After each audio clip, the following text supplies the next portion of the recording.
Әңгіме автор Камал Әлпейісова жоқтау.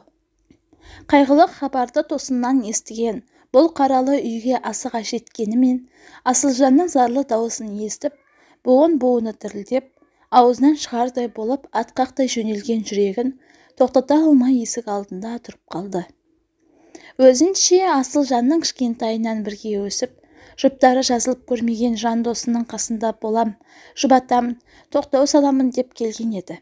Бірақ есік алдында кібіртіктеп тұрып қалған бірер минуттың ішінде досының қасында болары болғанымен, айдың күннің аманында басына түскен қайғыдан есеңгіреп, ебіл-дебілі шығып жылап отырған Асылжанды жұбата аларына, сабырға шақырып, тоқтау салар сөздерді тауып айта аларына күмәндана бастады.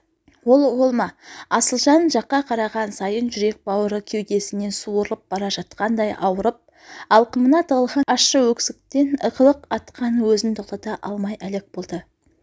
Жылай-жылай көздері қызарып, беті ісіп кеткен Асылжанды алғаш көргенде, мұнда оның қайтыс болған күйеуіне көңіл айтып келген бір сәт есінен шығып, егіздің сыңарындай болып өскен жан досының аянышты түрі іші бауырын езілтіп аяп кетті.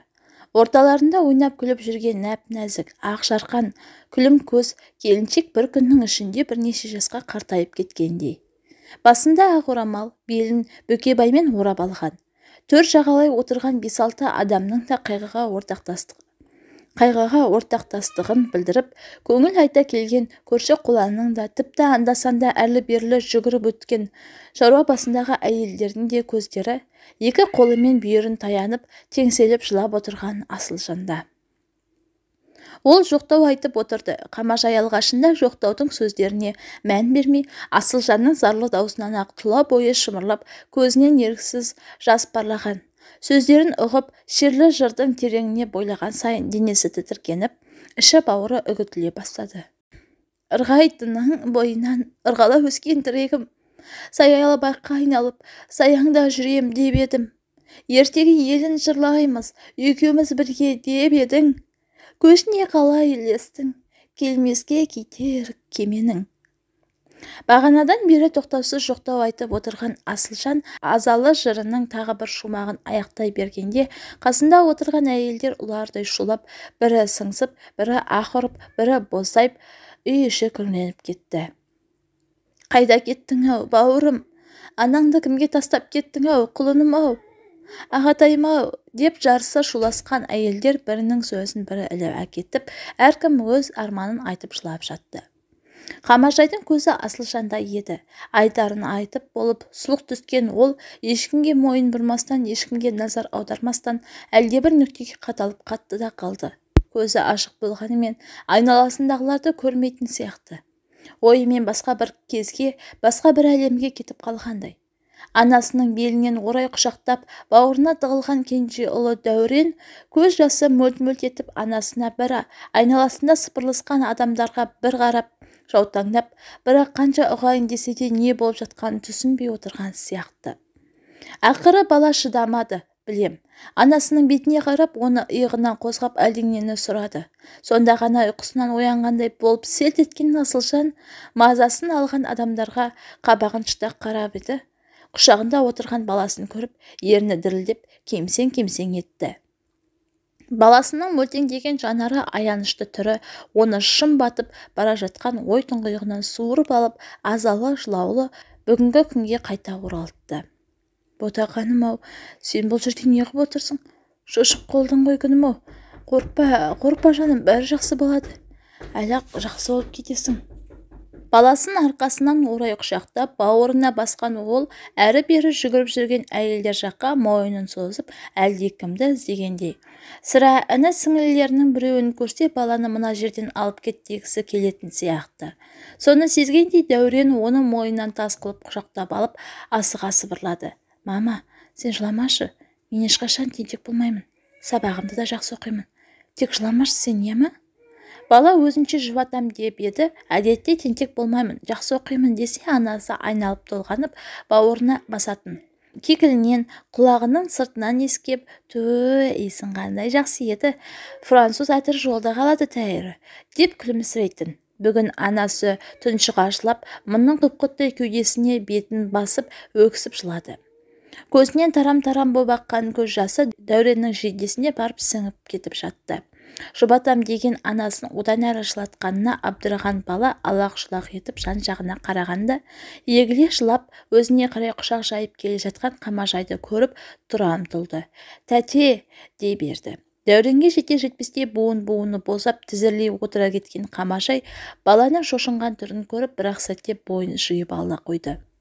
«Дәурен, құлыншағым, қорықпа.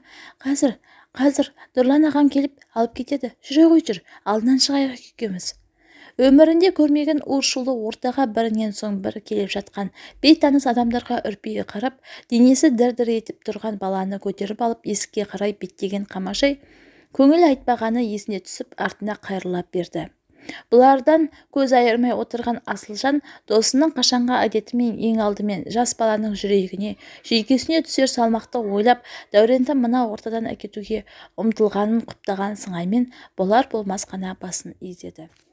Осы кезде сырттан әлденеше адамның қос қабаттаса бауырымдаған дауыстары естілді.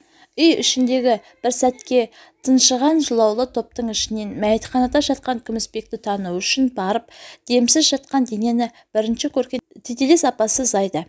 Келе жатқандардың дауыстарынан таныған болуы керек, бұл да «о-о-о» деп ышқына жылап, басқалардан бұрынырақ термеліп кетті. «Бисмилля деп бастайын. Асылық сөзді қоспайын. Жайнап бір жүрген бауырым жоқтаусыз қалай тастайын. Мінгенде атым кермекен, о дүние жетпес жер мекен. Ащы бір дауысым шыққанда, апамның дауысы дермекен. Бауырым-ай, бізді қалайша артыңа қиып тастадың». Зайданың Қамажай бұрын соңды естімеген өзгеше бір мақаммен айтқан жоқтауына сырттан келген топ ішінен бір әйел қосылып, екеуі сол жерде жиналғандарды ағыл-тегіл жылатты. Екі әйелдің құшақтарын жазып, екі жаққа отырғызып жатқанда тағы да Асылжанның дауысы естілді. Бұл жолы ол да екі әйелдің мақамымен жоқтады. «Ой, сүт бетінде қаймағым, бетке ұстайтын айбарым, арманда кетті апатай, артыңнан ерген тайлағың. Өртенді нулы орманым, құлады берік қорғаным, жан жарымнан айырылып, 40-қа жетпей зорладым апатай». Отырғандар Асылжанның сөзін қоштағандай ауыр күрсініп, бас шұлғысып, кейбіреулері күбірлесе, сыбырласа жөнелді.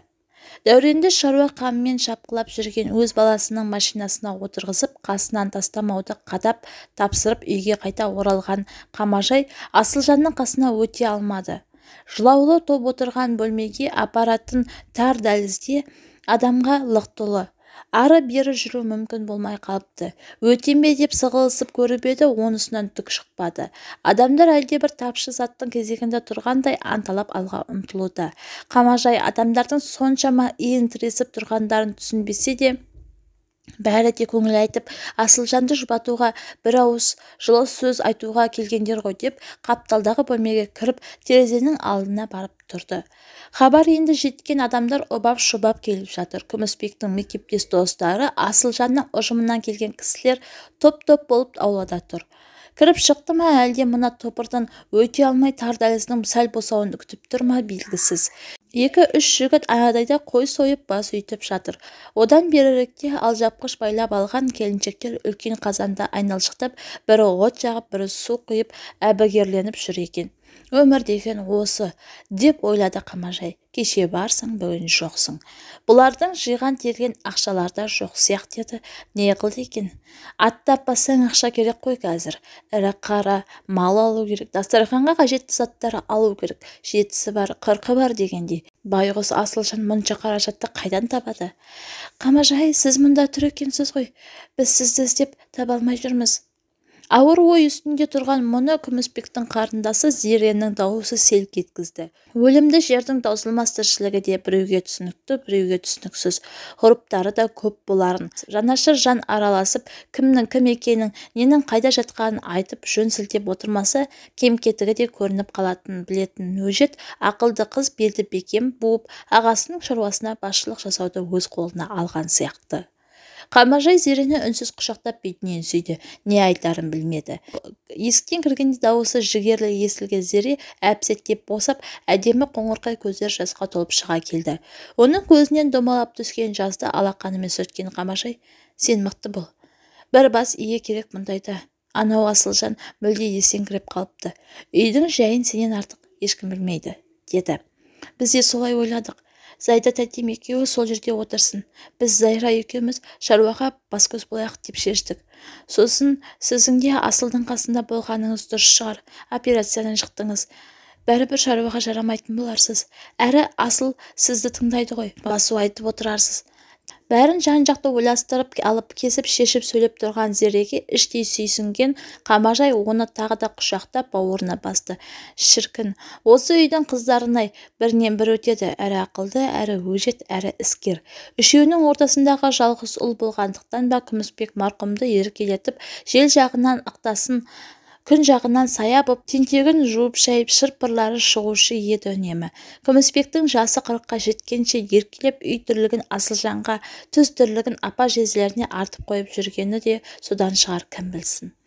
Қалай болды өзі? Қамажай құшағынан босай салған Зереге баяу ғана тіл қатты. «Таңертең Асылжанмен сөйлескенімде бүгіннен бастап демалысын алып үйде жатыр деп еді. Өзіміз де төбемізден жай түскендей болдық. Бір жолдастарына демалысын жумақшы болған ба, әйтеуір бәрі көл жағасына барып біраз ішіпті. Бұларды білесіз ғой, бір бастаған соң тоқтамайды емес пе? Қасындағылардың айтуынша қатты мас болып, оларды тыңдамай кетіп қалған. Үйдегілерге милиция хабарлапты. Аялдамада жатқан жерінен тауып алыпты, мәйітханаға тапсырыпты. Сол ақыр түбіне арақ жетіпті». Қамажайдың денесі тітіркеніп кетті. Астапыралла. Асылжанның көршісі алдартына қарамай айдың күні сөйлей беретін Балқия таяуда ғана Күмісбек ішіп келіп үй ішін бықпырт дегендей шулатып жатқанын айтып бұған телефон соққан. Такси ұстап келгенінде балалар мен Асылжан үрпиіп көршінің үйінде отыр екен. Кішкентай ұлдың шалбары су қорыққаны бұтына жіберіп қойған тәрізді. Асылжанды құшақтап бауырына қысқан ол ауырсынып «ох» деді. Түймелері түбінен үзіліп түскен халатын ашып қараса, қабырға түсі сия көктеніп тұр. «Жүр, дәрігерге барайық», деді. «Бұл әлде осында шақыртайын ба?» деп сұрады. «Бұндайда милиция бірге еріп келеді. Ананы алып кетсе, бәле болады ғой тағы. Енді қайт дейсің? Өлесің ғой бір күні. Ол сені аяп жатқан жоқ, сен неменеге аяйсың осы?» Асылжан үндеген жоқ. Халатын ауыстырып, теріс қарап, иығын дір-дір етті. «Мұның түбіне арақ жетеді», деді бәрін естіп тұрған Балқия тепсіне сөйлеп. «Айтпады демеңдер, бұл бір бәлеге ұрынбай қоймайды. Қойыңызшы», деген сонда Қамажай. «Бұл ес білгелі арақ ішіп келе жатыр. Мас болған сайын ағайын туғанның айтатыны сол. Қане түбіне жеткені. Қайта организмі әбден бейімделіп алған. Сол арақты ішпесе түнеріп, арақ ішсе құнжыңдап шыға келеді. Бұл арақты жеңбесе, арақ бұны жеңе алмайды», деген екен.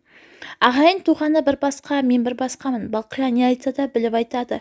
Мұның арты жақсылық болмайды. Соңғы кездері түрі де өзгеріп, топырақ беттеніп кетті. Бұл көпке бармайды. Жетеді қу арақ түбіне.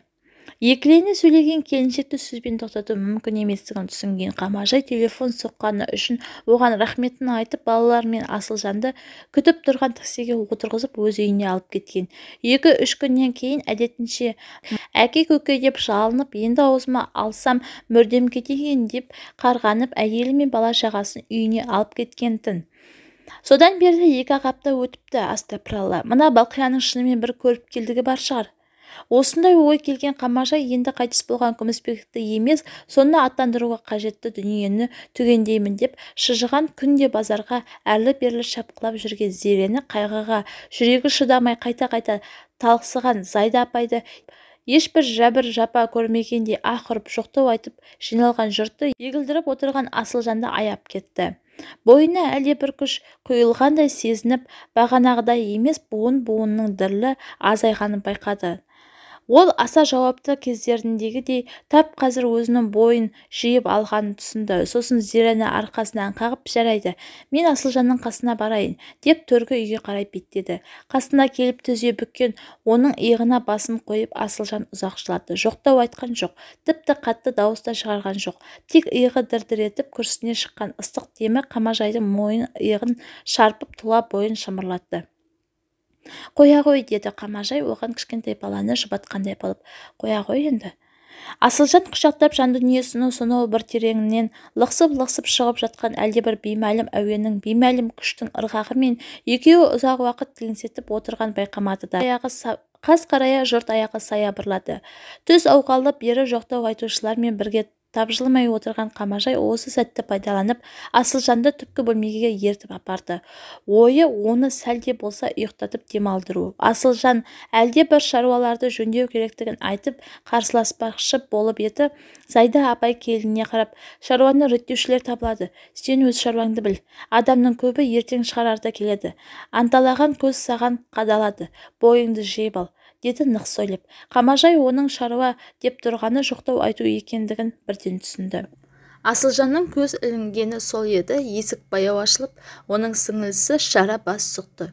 Келіп жатқандардың ішінен тете өскен сіңілісі көріне қоймаған соң, Асылжан мазасыздана бастағанын Қамажай бағанақ сезген. Оның себебін де білетін. Үйдің кенжесін еркелетіп өсіретін салтпен бетіне ешкім қарсы келмей өскен Шара, ойындағысын бүркелемей, бұлтақтамай, ашық та тура айтатын ер мінезді қыз. Жездесінің кезекті бір концертіне кездейсоқ тап келіп, осы уақытқа дейін құдайдай сыйлап келген адамның сыйқын көріп, көңілі қалған қыздың тік сөйлейтін әдеті мен көрмегенім сен бол, өлсең өлігіңе келмеймін, деп есікті тарс жауып кеткенінен хабардар Қамажай. Сіңілсін шынымен келмей қалама деп Асылжанның алаңдауын іштей түсініп отырған. Енді оның келгеніне риза болса да, Асылжан аз да болса көз шырымын алсын деп Қамажай дыбысыңды шығарма дегендей сұқ саусағымен ернін басып, басын шайқады. Шара түсініп аяғының ұшымен басып бұлардың қасына келіп отырды. Біраз үнсіздіктен кейін ақыры сол арағынан кетіпті ғой, деді күбірлей сөйлеп. Өкпесі қайтпағаны көрініп тұр. Бұл еркек дегендерге адам түсініп болмайды. Қамажай оның иығынан сипады. Қой, басыл дегені. Шара иығын қиқаң еткізді. Жаратпаған сыңайлы. Танауының желбезегі дір-дір етіп, ентіккен демін тежей түйіле қарайды. Қой енді, бір адамға өкпелеймін деп барша азаматқа топырақ шашпа, деді Қамажай сыбырлай сөйлеп. Талайына жазылған осындай адам болса қайтеді. Шара тағы қабағын түйді. Қойыңызшы тәте, қайдағы бір адам? Жан-жағыңызға қараңызшы. Жібі түсу біреу бар ма? Қане, қайсысын айтасыз? Өз күйіңізді ме? Шиеттей 3 баласын күнара шулатып, өзіңізге қол жұмсап, ақыры байдан байға тиіп жүрген бір қатынның соңынан кеткен? Әлде Зеренің күйеуін айтасыз ба? Сомадай болып шынашақтай әйелінің табысына аузын ашып қарап отыруға ұялмайтын. Әлде Зайдапайдың үйіндегі құдан айтасыз ба? Қартайғанда кәрі боз жорға шыққан.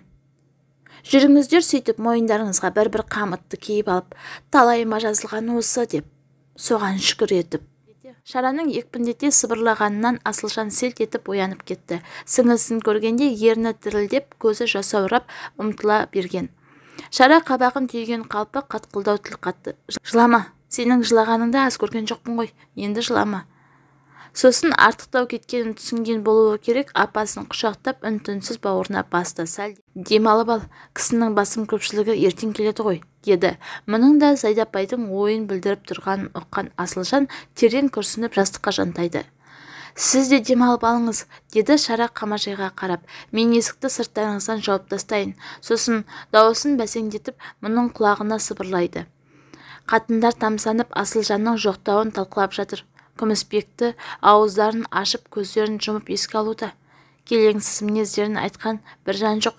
Тіпті көрші Балқия апай да әулие еді ғой деп отыр. Сенесіз бе? Бұған да шүкір, кезінде талай адамның жағасынан алып, үлкеннің де кішінің де көңілдерін қалдырып еді. Асылжанның жоқтауы жаман мінезінің бәрін жуып шайып, көз алдарына мүлде басқа бір адамды алып келген сияқты. Ғажап. Шындығында да Шараның сөзінің жаны бар еді. Марқұм Күмісбекті балаң жігіт кезінен танитын Қамажай оның бойындағы жақсы қасиеттер мен кешірілуі қиын кемшіліктері туралы бір адамдай білетін. Соңғы жылдары Асылжанның көз алды жиі көгеретін болғалы, күйеуінің оған қол жұмсайтынын түсініп, Күмісбекті ашықтан ашық жек көріп кеткені және рас. басыңды ажыратып ал, бір күні мерт қылады деп талай үгіттегенде, бірақ Асылжан біресе ішкенін қояр деген үмітке малданып, біресе ажырасқан деген сөзден арланып ыңғай бермейтін. Айтар сөзі таусылғанда балаларды әкесінен айырмаймын дегенді көлденең тартатын. Бұл мұны тоқтататын ең мықты уәжі. Тіпті байғұсты бұзған арақ қой, әйтпесе жас кезін өзің көрген жоқсың ба, мүлде басқа еді ғой, деп өткен күндерінің тәтті елесіне елтіп арашалайтынын қайтерсің. Бағана жора жолдастары келгенде айтқан жоқтауында солай сипаттап, солай мақтады. Дос-жаранға қадірлім, ағайынға ардақтым, сафалтындай бағалым, қорғасындай салмақтым. Жұртқа жайлы мінезің жібектейін есілген. Артық айтсам кеш жаным, мен де сені кешіргем. Сөз құдіреті деген осы екен-ау. Мені тастап кеткенің бе? Қалай сені қиямын. Ертесіне марқұмның бейнесі небір асыл сөздермен сомдалған жоқтауды тыңдап отырған Қамаржайдың санасында Күмісбектің жағымсыз қылықтарының бәрі көмескіленіп бара жатты. Оның үлкенге ізетті, кішіге қамқор, айналасына шуағын шашқан аяулы жан екендігіне айында, жылында бір ұшырасып қалатын шала таныс көрші көлем. Күмісбектің қалы кілемге оралған мәйітін есіктен шығарып апара жатқанда Асылжан тағы ұзақ жоқтады. Жұртта қызық, оның жылай-жылай ісініп кеткен бетінен бірдеңе көргілері келе ме, иіріліп сол маңнан шықпай қаз-қатар тұра қалыпты. Кішелеп ергі жоқтаудан дауысы қарлығып қалғанын ести тұра, қой, енді шашадың ғой, деп жатқан бір адам жоқ. Керісінше жоқтаудың әрбір шумағын айыздары қана ризашылықпен тыңдап, тағы айтса екен дегендей құлақтарын түре түседі. Асылжан да жұрттың ыңғайын ұққан сияқты. Жесір жалғызбасты әйелдің тірлігіне, оның әр қадамына, бар ісіне сынап қараудың бұл басы ғана екенін іштей түсінгендей. Жаназада жапырласып жатқан жұрттың жайшылықта жанашырлық танытпауы да неғайбыл екенін біледі. Өйткені көп болып жұмылу өлімді жөнелтудің заңдылығы.